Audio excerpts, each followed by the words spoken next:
అయోగ్యమైనది త్రాగాలని ప్రభు చెప్తున్నాడు. కాబట్టి ప్రభు సంఘానికి అప్పగించింది ఏంటంటే ప్రభు యొక్క పాత్ర. సంఘానికి ఏం అప్పగించాడు? ప్రభు యొక్క పాత్ర అప్పగిస్తూ ఆయన వెళ్తూ చెప్పినది ఏంటంటే దీనిని మీరు చేయండి, దీనిని మీరు చేయండి. ఎప్పటి వరకు చేయమంటావు ప్రభు అంటే ఆయన అన్నాడు, ఆయన వచ్చే వరకు దీనిని మనం చేయాలి. ప్రభు వస్తాడు, ప్రభు వస్తే సంఘం ఎత్తబడుతుంది. సంఘము ఎత్తబడేంత వరకు కూడా ఖచ్చితంగా దీనిని మనం చేయాలి. భుజించాలి అన్నాడు, రెండోది త్రాగాలని చెప్పాడు. భుజించాలి, త్రాగమని చెప్పాడు. అయితే మొదట ఆయన ఏం చెప్పాడంటే మీరు పరీక్షించుకోవాలని చెప్పాడు. ఏం చేయాలి? పరీక్షించాలి. తినమని చెప్పినోడే చెప్పాడు, త్రాగమని చెప్పినోడే ఏం చేసి తినాలో చెప్పాడు. అంతేనా? ఏం చేసి తినాలో చెప్పాడు, ఏం చేసి త్రాగాలో కూడా చెప్పాడు. కాబట్టి ఆయన చెప్పిన విధంగా చేసి త్రాగకపోతే, ఆయన చెప్పిన విధముగా మనం ఆయన చెప్పిన విధంగా మనం చేసి తినకపోతే అదేమవుతుందంటే 5వ వచనంలో చెప్పాడు, 25వ వచనంలో 27 అయోగ్యముగా తినడం అవుతుంది. ఏంటి? అయోగ్యముగా తినడం అవుతుంది. ఎప్పుడు అయోగ్యంగా తినడం అంటే ఇప్పుడు పరీక్షించుకోకుండా తింటే అదేమవుతుంది? అయోగ్యముగా తినడం అవుతుంది. అంతేనా? అయోగ్యముగా తినడం అవుతుంది. కాబట్టి ప్రభు శరీరం, ప్రభు రక్తాన్ని మనం ఏం చేయాలంటే ప్రభు శరీరాన్ని తినాలి, రెండు ప్రభు రక్తాన్ని త్రాగాలి. త్రాగే ముందు ఏం చేయాలి? పరీక్షించుకోవాలి. పరీక్షించుకోకుండా తింటే అయోగ్యంగా తిన్నట్టు, పరీక్షించుకోకుండా త్రాగితే అయోగ్యంగా తాగినట్టు. దానివల్ల ఫలితం ఏంటి? 30వ వచనం ఇందువలననే మీలో అనేకులు బలహీనులు, రోగులు, చాలామంది నిద్రిస్తున్నారు. అంటే అయోగ్యంగా ఎవరైతే తీసుకుంటున్నారో తద్వారా వాళ్ళు బలహీనులు, రోగులు అవుతున్నారని చెప్పారు. వినండి, రోగులు, బలహీనులు అని అనగానే అంటే ప్రభు బలను మనం వివేచించి తీసుకోకపోతే ప్రభు మనకు రోగాలు పంపిస్తాడా అని అనుకోకూడదు. రోగాలు పంపించడం కాదు, అసలు ప్రతి రోగము మన శరీరంలోనే ఉంది. మీకు అర్థమవుతుందా? మన శరీరం ఇలా అన్నాడు, అది పాప శరీరం, మృత్యు శరీరం. ఇంకెలా అన్నాడు, ఆ శరీరాన్ని ఏమన్నాడు? చావునకు లోనైన శరీరం అని చెప్పాడు. ఈ చావునకు లోనైన శరీరం ఇది నిరర్థకం కాకపోతే ఖచ్చితంగా ఈ శరీరంలో ఎప్పుడు మనం రోగాలు చూస్తాం. ఈ శరీరం ఎంత నిరర్థకమైతే ప్రతి రోగాన్ని మనం అధిగమించి జీవిస్తాం. దేవునికి స్తోత్రం. కాబట్టి ప్రభు ఏం చెప్తున్నాడంటే మీరు తినండి, రెండోది త్రాగండి, ముందుగా మీరు పరీక్షించండి. పరీక్షించుకోకుండా తింటే అది అయోగ్యంగా తిన్నట్టు, పరీక్షించుకోకుండా త్రాగితే అయోగ్యంగా తాగినట్టు. దాని ఫలితం ఏంటంటే మీరు ఏ స్వస్థత అయితే పొందాలి, ఏ జీవాన్ని అయితే పొందాలనుకుంటున్నారో ఆ జీవాన్ని మీరు పొందలేరు అని చెప్తున్నారు. అర్థమైందండి? అసలు విశ్వాసి ఈ రోగాలు, ఈ బలహీనతలు అనే దాన్ని ఏం చేయాలి? జయించాలి. అసలు దీన్ని మనం జయించాలంటే అసలు మనం ముందు జీవించే అనుభవంలోనికి రావాలి. ఇలా చెప్పచ్చా? జీవిస్తే జయిస్తాం. చెప్పండి. జీవిస్తే జయిస్తాం. ఏం జయిస్తాం? రోగాలు కూడా జయిస్తాం. రోగాలు జయిస్తాం, బలహీనతలు జయిస్తాం, పాపం చేయుట అనేదాన్ని కూడా మనం జయిస్తాం. కానీ ముందు మనం ఏ అనుభవంలోనికి రావాలి? జీవించడానికి అనుభవంలోనికి రావాలి. జీవించడానికి అనుభవంలోనికి రావాలంటే ఇలా చెప్పాడు ప్రభు, నన్ను తినువాడు నా మూలంగా జీవిస్తాడు. చెప్పండి. నన్ను తినువాడు నా మూలముగా జీవిస్తాడు. అంటే ప్రభు శరీరాన్ని మనం వివేచించి పరీక్షించుకొని ప్రభు శరీరాన్ని తింటున్నప్పుడు ఆ దేహము ద్వారా, ఆయన శరీరం ద్వారా, ఆయన రక్తం ద్వారా మనకి ఏం కలుగుతుంది? జీవం కలుగుతుంది. ఆ జీవం ఏం చేస్తుంది? ప్రతి దాన్ని అధిగమించి మనం జీవించగలుగుతాం. దేవుని స్తోత్రం. కాబట్టి ప్రభు మనకి ఇదిగో శరీరాన్ని ఇచ్చాను, రక్తాన్ని ఇచ్చాను, తినేయండి, ఎలా పడతాలో తినేయండి, లేదంటే మీకు నచ్చినట్టుగా తినేయండి అని కూడా చెప్పలేదు. ప్రభు ఏం చెప్పాడండి? ఇచ్చాడు, తినండి అన్నాడు, త్రాగండి అని చెప్పాడు, ఏం చేసి త్రాగాలో చెప్పాడు. అలా చేయకపోతే అది అయోగ్యముగా తినడం అని చెప్పాడు. కాబట్టి సేమ్ ఇదే విధంగా మనకి నిర్గమకాండంలో నది దాటిన ప్రజలు ఉన్నారు. ఎవరు? నది దాటిన ప్రజలు అని అంటే ఎవరంటే ఇశ్రాయేలు ప్రజలు. చెప్పండి ఎవరు? ఇశ్రాయేలు ప్రజలు. వారందరూ ఏం దాటారు? నది దాటారు. ఎక్కడి నుంచి విడిపించబడ్డారు? ఐగుప్తు నుంచి విడిపించబడ్డారు. కాబట్టి ఇలా అనొచ్చా? విడిపించబడిన ప్రజలు అనొచ్చా? అనొచ్చు. మనల్ని కూడా విడిపించబడిన ప్రజలు మన అనొచ్చా? అనొచ్చు. మనం ఎక్కడి నుంచి విడిపించబడ్డాం? పాపం అనే దాస్యంలోంచి విడిపించబడ్డాం. దేవుని స్తోత్రం. మనమేమో పాపం అనే దాస్యంలోంచి విడిపించబడ్డాం. ఇశ్రాయేల్ ప్రజలందరేమో ఐగుప్తు అనే దాస్యంలోంచి వారు విడిపించబడ్డారు. వారు విడిపించబడిన ప్రజలే. చెప్పండి, మనము విడిపించబడిన ప్రజలమే.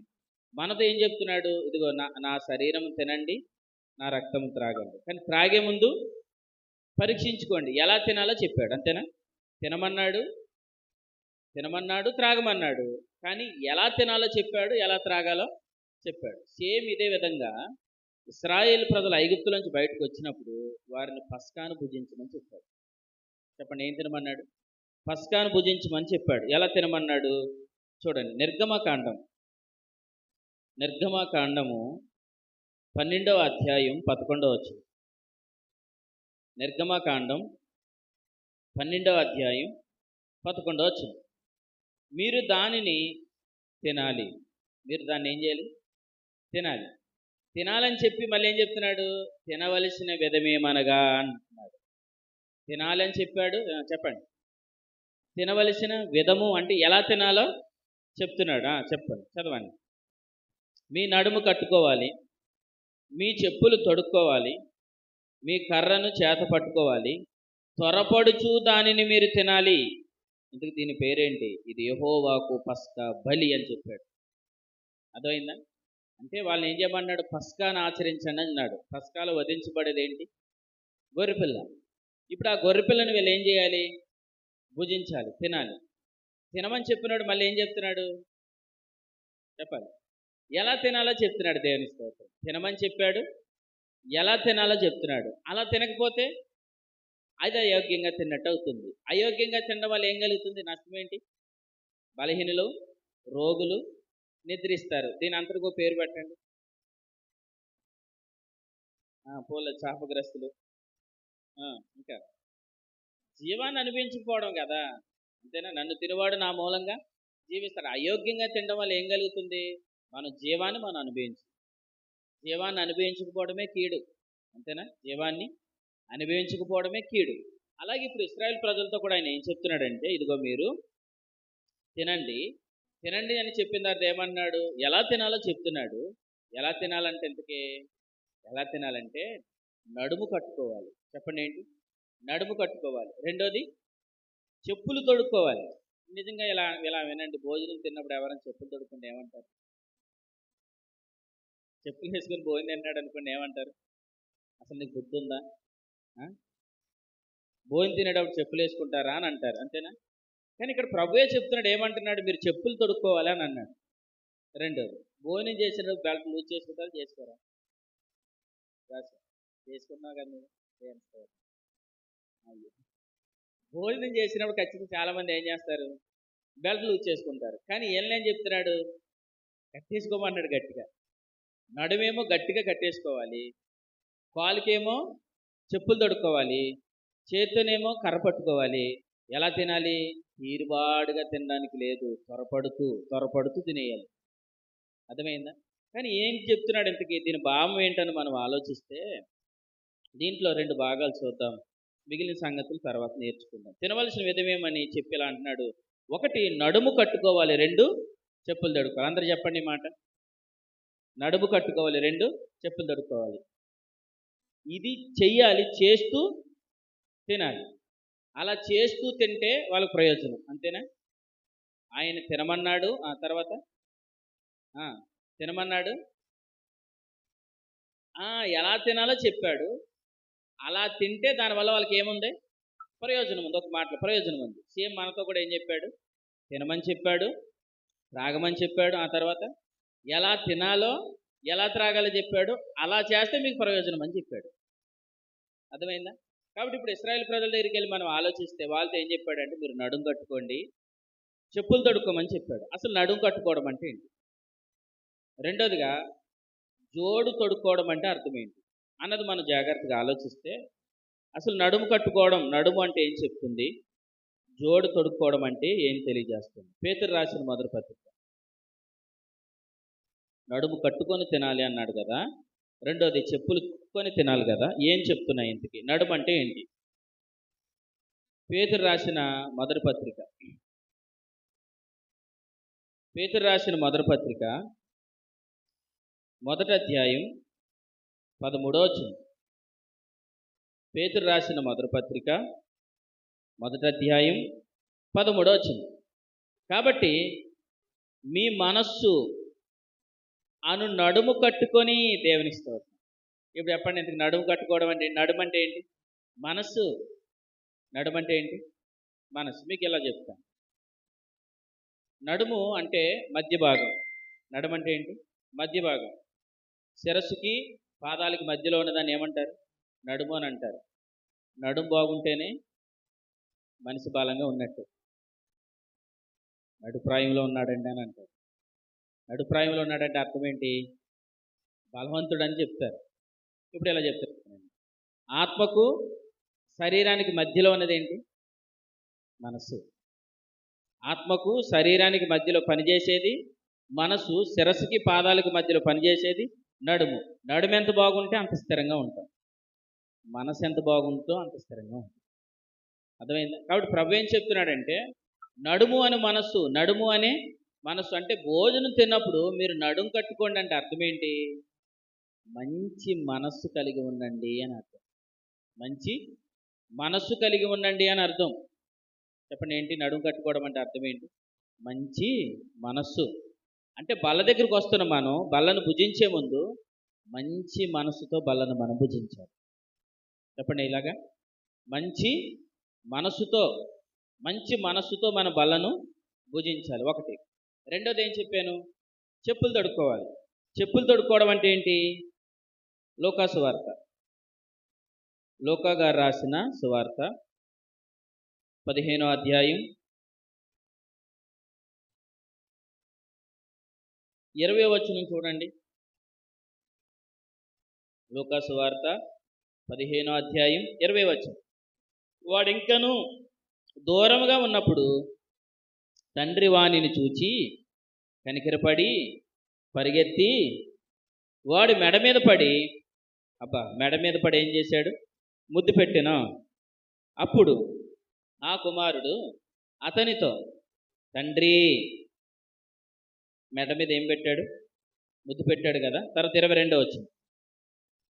అయితే తండ్రి తన దాసులను చూచి, ప్రశస్తమైన వస్త్రాలు త్వరగా తండి, వీనికి కట్టండి,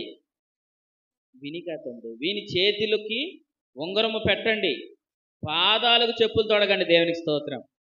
ముద్దు పెట్టాడు, పాదాలకు జోడు తొడగండి అంటున్నాడు. పాదాలకి జోడు తొడగండి. ఎక్కడ ముద్దు పెట్టాడు? మెడ మీద ముద్దు పెట్టాడు. ఎప్పుడు మెడ మీద ముద్దు పెట్టడం పెట్టాలి విచిత్రంగా. ఆలోచించండి. మన పిల్లల్ని మనం ఎక్కడ ముద్దు పెట్టుకుంటాం? ముక్కు మీద పెట్టుకుంటాం. మరి ఇంకా ప్రేమ ఎక్కువైపోతే నుదుటి మీద పెట్టుకుంటాం. కానీ ఈ తండ్రి కొడుక్కి ఎక్కడ ముద్దు పెట్టాడు? మెడ మీద ముద్దు పెట్టాడు. మెడ మీద ఎందుకు ముద్దు పెట్టాడంటే, ఈ తండ్రిని విడిచిపెట్టి వెళ్ళిపోయిన కుమారుడు ఏమనుకుంటున్నాడంటే, ఇంకా నాకు తండ్రికి నాకు సంబంధం పోయింది అని అనుకుంటున్నాడు. ఏమనుకుంటున్నాడు?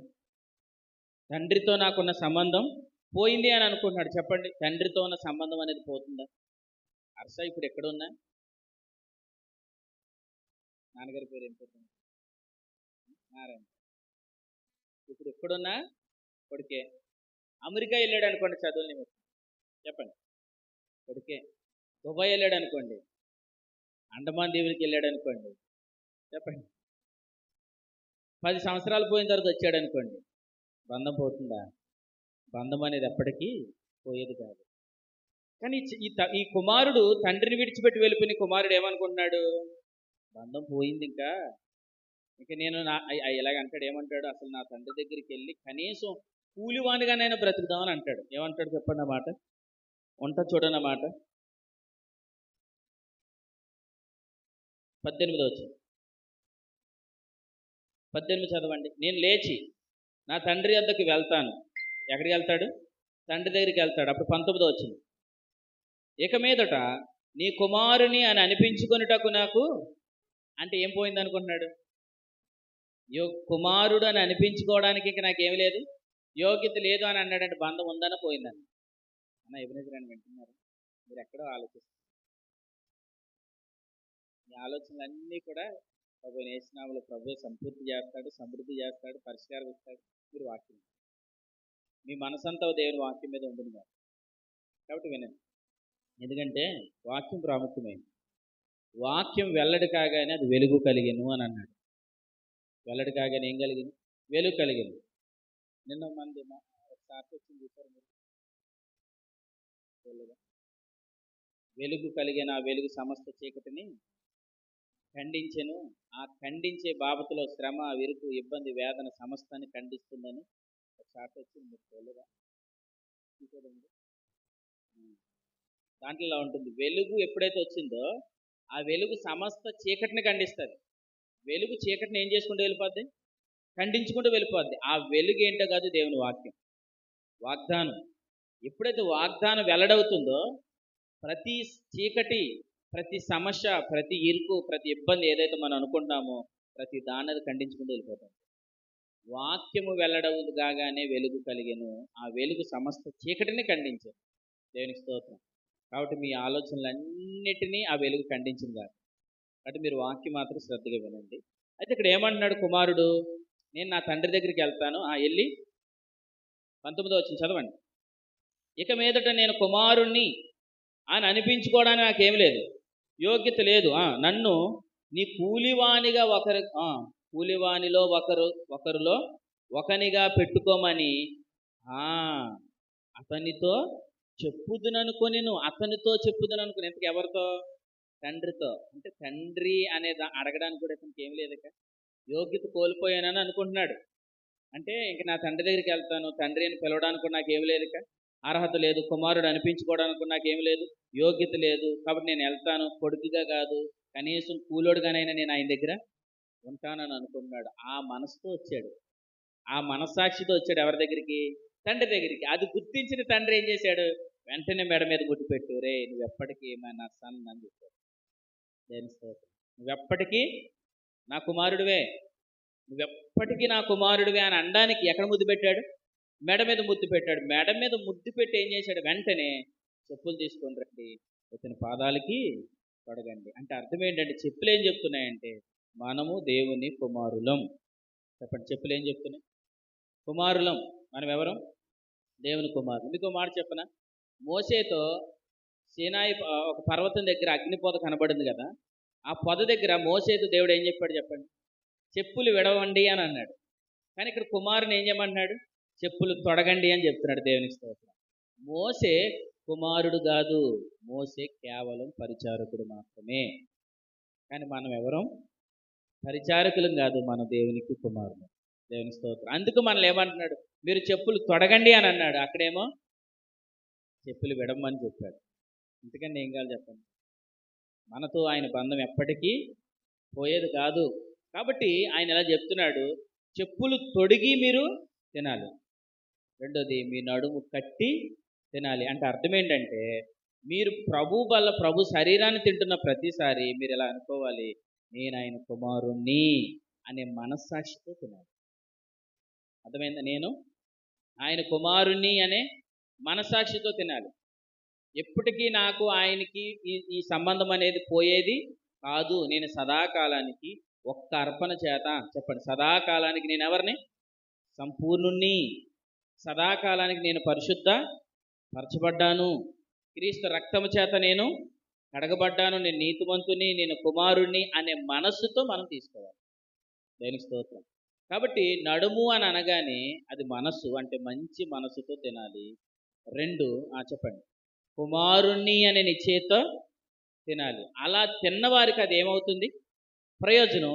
అలా తిన్నవారికి ఖచ్చితంగా ప్రభు ఏదైతే దేవుడు వాగ్దానం చేశాడో అది జీవం అవ్వచ్చు, లేదా స్వాస్యం అవ్వచ్చు, లేదా దేశం అవ్వచ్చు, ఆ దేశంలోనికి ప్రవేశిస్తాం. దేవునికి స్తోత్రం. కాబట్టి నిండు మనస్సుతో నన్ను అనుసరించాడు ఒక ఆయన అని చెప్పాడు దేవుడు. ఎవరి పేరు? చెప్పినోళ్ళకి గిఫ్ట్. నిండు మనసుతో నన్ను అనుసరించాడని చెప్పిన వ్యక్తి పేరు ఏమైనా బైబిల్లో? మీకు క్లూ ఇస్తాను. ఇద్దరు వ్యక్తులలో.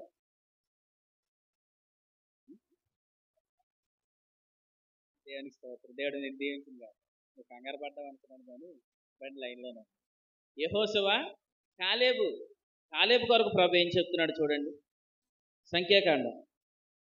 జాషువా మంచిగా చెప్పాడు. దేవునికి స్తోత్రం. జాషువాని దేవుడు దీవించింది. సంఖ్యాకాండంలో 14వ అధ్యాయం చూడండి. సంఖ్యాకాండం 14వ అధ్యాయం 24వ వచనం. నా సేవకుడైన కాలేబు మంచి మనసు కలిగి, దేవునికి స్తోత్రం. కాలేబుకి ఏముంది? కాలేబుకి ఏముంది? కాలేబుకి ఏముంది? కాలేబుకి ఏముంది? నడానికి కట్టుంది. కాలేబు నడుముకి ఏముంది? కట్టుంది. అంటే మంచి మనసు అంటే అర్థం ఏంటి? మీరు అది మీరు తినినప్పుడు ఏం చేయమన్నాడు? నడుముకి కట్టు కట్టండి అని అన్నాడు. అంటే ఇప్పుడు కాలేబు నడుముకి ఏముంది? కట్టు కట్టుకున్నాడు. అందుకే ఇలా చెప్తున్నాడు అనమాట. నా సేవకుడైన కాలేబు మంచి మనసు కలిగిన వాడు అని చెప్తూ 29వ వచనమా 30వ వచనం చదవండి. 30వ వచనం.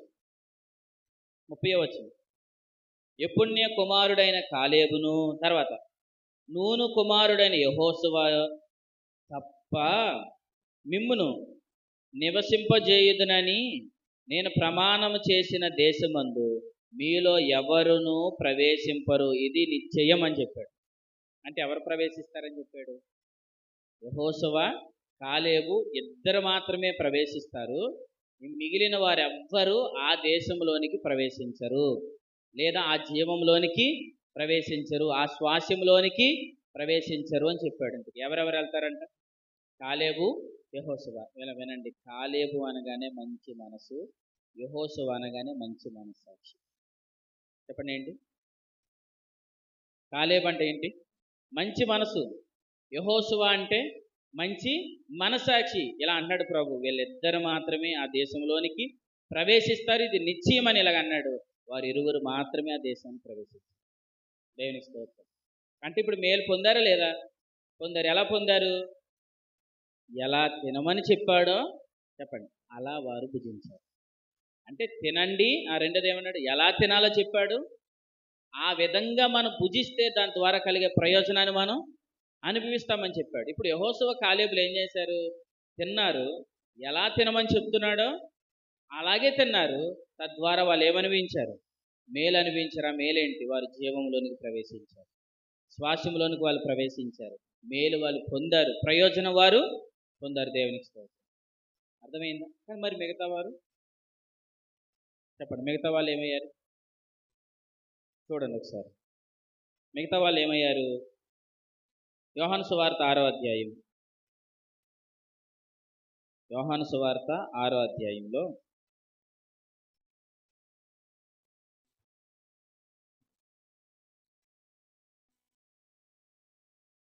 యోహాను సువార్త 6వ అధ్యాయంలో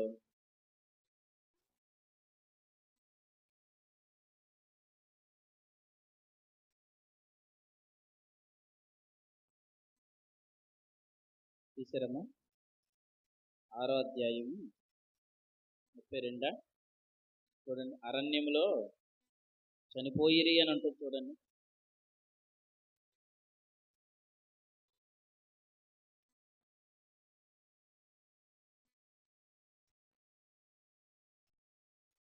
ఉంటుంది.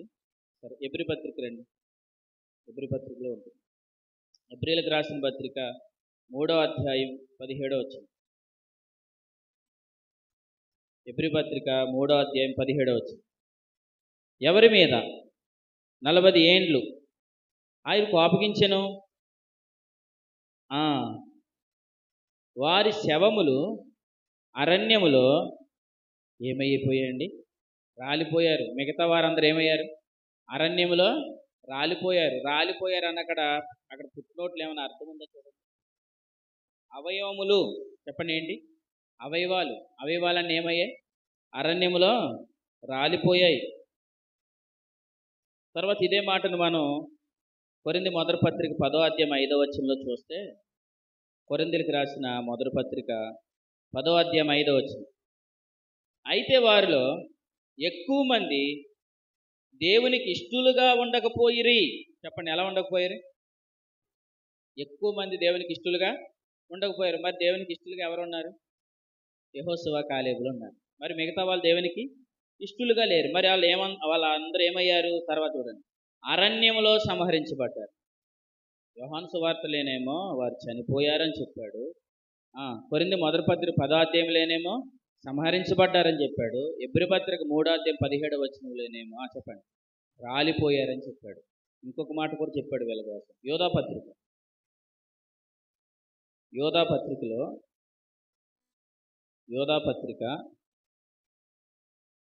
మొదటి అధ్యాయం 5వ వచనం. యోధా పత్రిక మొదటి అధ్యాయము 5వ వచనం. ఈ సంగతులన్నీ మీరు ముందటనే ఎరిగి ఉన్నను జ్ఞాపకం చేసుకొనుదేమనగా, ఇక్కడ చూడండి, ప్రభు ఐగుప్తులో నుండి ప్రజలు రక్షించినను వారిలో నమ్మకపోయిన వారిని తర్వాత నాశనం అయ్యారు. ఏమయ్యారు? నాశనం అయ్యారు, సంహరించబడ్డారు, చనిపోయారు, రాలిపోయారని చెప్పాడు. కానీ యెహోషువ, కాలేబులు మాత్రం మంచి మనసుతోనూ మంచి మనస్సాక్షితో వాళ్ళు కలిగి ఉన్నారు కనుక, వారు దేవునికి ఇష్టలై ఉన్నారు కనుక వారు ఎక్కడ ప్రవేశించారు? స్వాస్యంలోనికి, జీవంలోనికి, ఆ దేశంలోనికి వారు ప్రవేశించారు. దేవునికి స్తోత్రం. ఆ దేశమే లేదా స్వాస్యమే, ఆ జీవమే ఇప్పుడు మనము పొందవలసింది కూడా జీవమే. దేవునికి స్తోత్రం. కాబట్టి అక్కడ వాళ్ళ స్వాస్యాన్ని ఎలా చెప్పాడు? అది పాలు తేనెలు ప్రవహించు దేశం అని చెప్పాడు. చెప్పండి, పాలు తేనెలు ప్రవహించు దేశం. దేశం వారి జీవం. దేశం వారి జీవం. మన జీవం ఏంటి? పేతురు మొదటి పత్రిక 3వ అధ్యాయం 10వ వచనం. చివరికి మాట చూడండి. ఇప్పుడు వచ్చిన వారు మరీ ధన్యులు, ఎందుకంటే వాక్యం అంతా అయిపోయింది. పేతురు మొదటి పత్రిక 3వ అధ్యాయం 10వ వచనం. జీవాన్ని ప్రేమించి, చెప్పండి ఏంటి? జీవాన్ని ప్రేమించి. ఇంతకు ఏంటా జీవం? తర్వాత చెప్పాడు చూడండి, మంచి దినములు. దేవుని స్తోత్రం. జీవం ఏంటి? మంచి దినాలు. ఏ దినాలు? మంచి దినాలు. ఆ మంచి దినాలే మన జీవం. దేవుని స్తోత్రం. కాబట్టి యెహోషువ, కాలేబులు మంచి మనస్సాక్షి. యెహోషువ అనగా మంచి మనస్సాక్షి కలిగిన వారు కనుక వారి జీవంలోనికి ప్రవేశించారు. ఆ జీవాన్ని వారు అనుభవించారు. ఇప్పుడు ప్రభు ఏం చెప్తున్నాడంటే, ఆ మంచి మనసు కలిగి నీ నడుముకి కట్టుకొని, మంచి మనస్సాక్షి పాదాలకు జోడు తొడుక్కొని నువ్వు ఏం చేయాలి?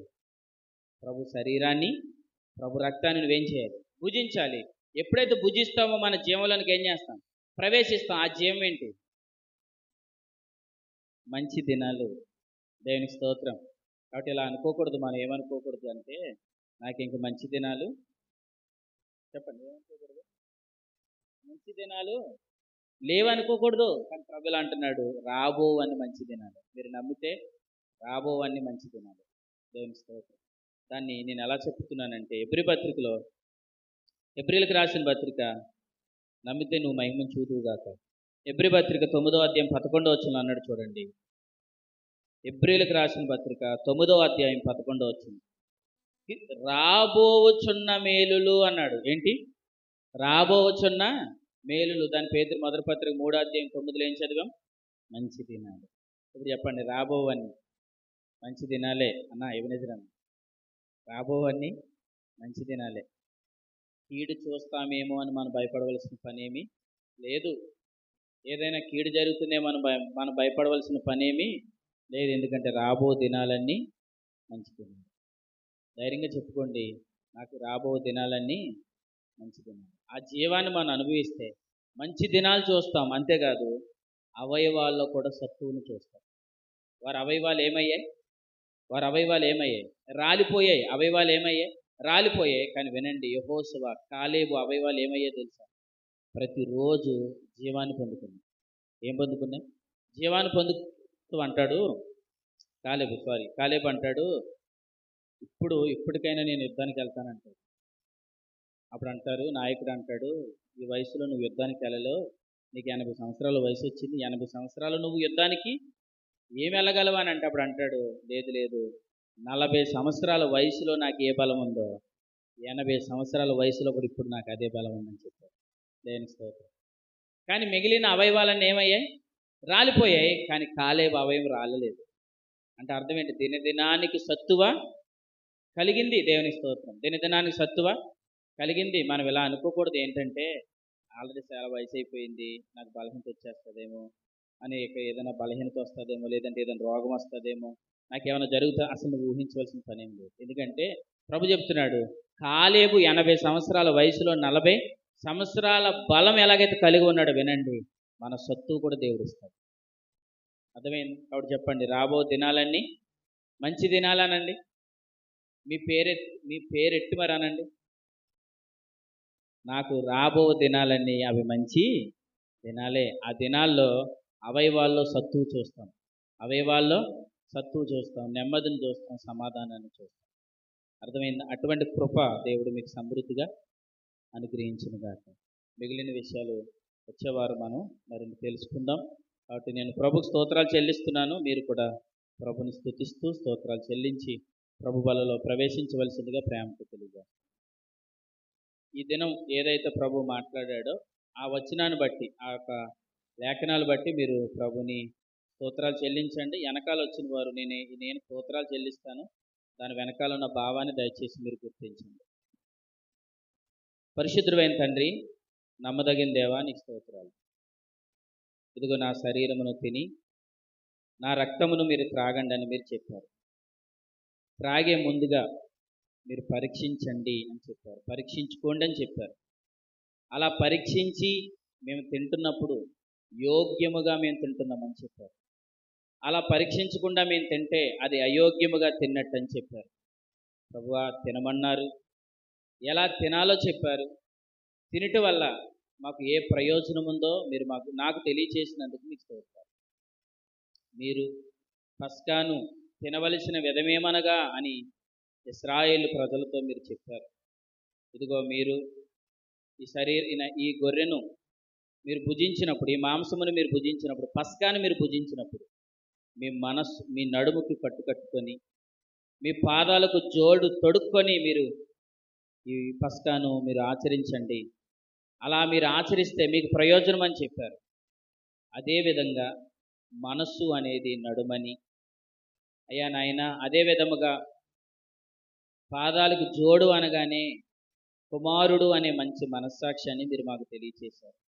మంచి మనసుతో, మంచి మనస్సాక్షితో ఎప్పుడైతే నాయన మేము ప్రభు బలలోనికి ప్రవేశిస్తామో అప్పుడు ప్రభువా, యెహోషువ మంచి మనస్సాక్షి కలిగిన వాడు, కాలేబు మంచి మనసు కలిగిన వాడని మీరు చెప్పారు.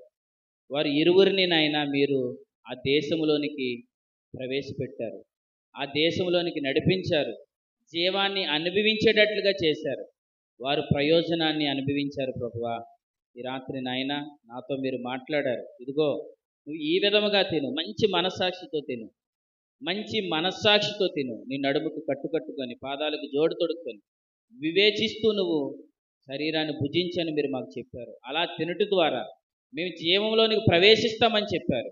ఆ జీవమే మంచి దినాలని మీరు నాకు చెప్పారు. అవునయ్యా, రాబో దినాలని మంచి దినాలే. అయ్యా ప్రభువా, రాబో దినాలని మంచి దినాలని మీరు నాకు చెప్పారు. అందుని బట్టి మీకు స్తోత్రాలు. ఆ మంచి దినాలు సమృద్ధిగా అనుభవించడానికి సహాయం చేయండి. అలాగే ప్రభువా, మీరు మాట్లాడుతూ ఆ దినాలని మీ మంచివి అని చెప్పారు. అంతేకాదు యెహోషువ కాలేబుల అవయవాల్లో సత్తువ తగ్గలేదని చెప్పారు.